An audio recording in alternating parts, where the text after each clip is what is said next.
Hey everyone, it has been a hot minute since I've posted any bass rig updates.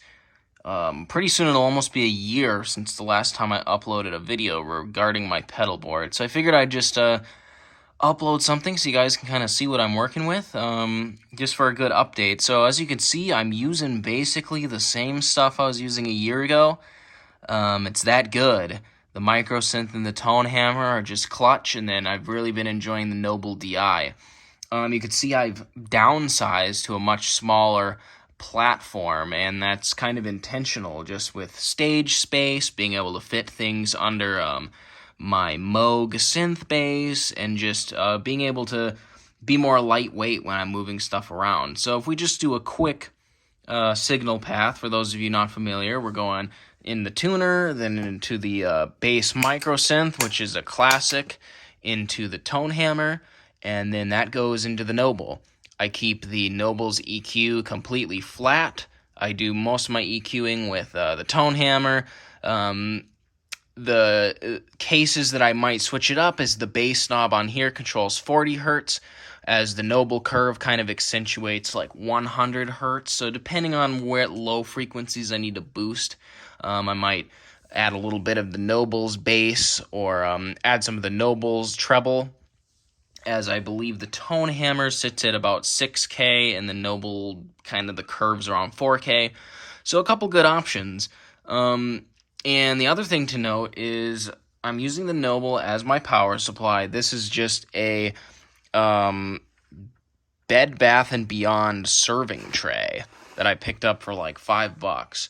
And it fits inside my mono tick case that I'll show you here in a little bit. So it's super portable and nice, but the downside of this is I have no room for a power supply. Luckily, the Noble has power outputs here.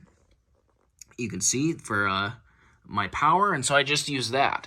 And so what I've got going on is I've got one output that is split between the MicroSynth and the tuner.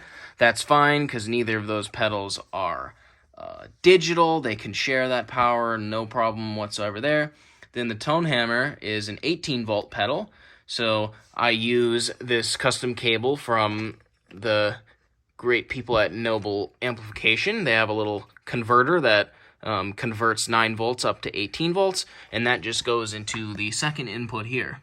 So overall, it's a really nice and easy, compact way to run things, keeps my stage profile small, and makes things really efficient and clean. So the way I have this set up these days is I use this mono tick case, and I just attach it to my bass case, so I don't really have to carry around an additional pedal board or anything.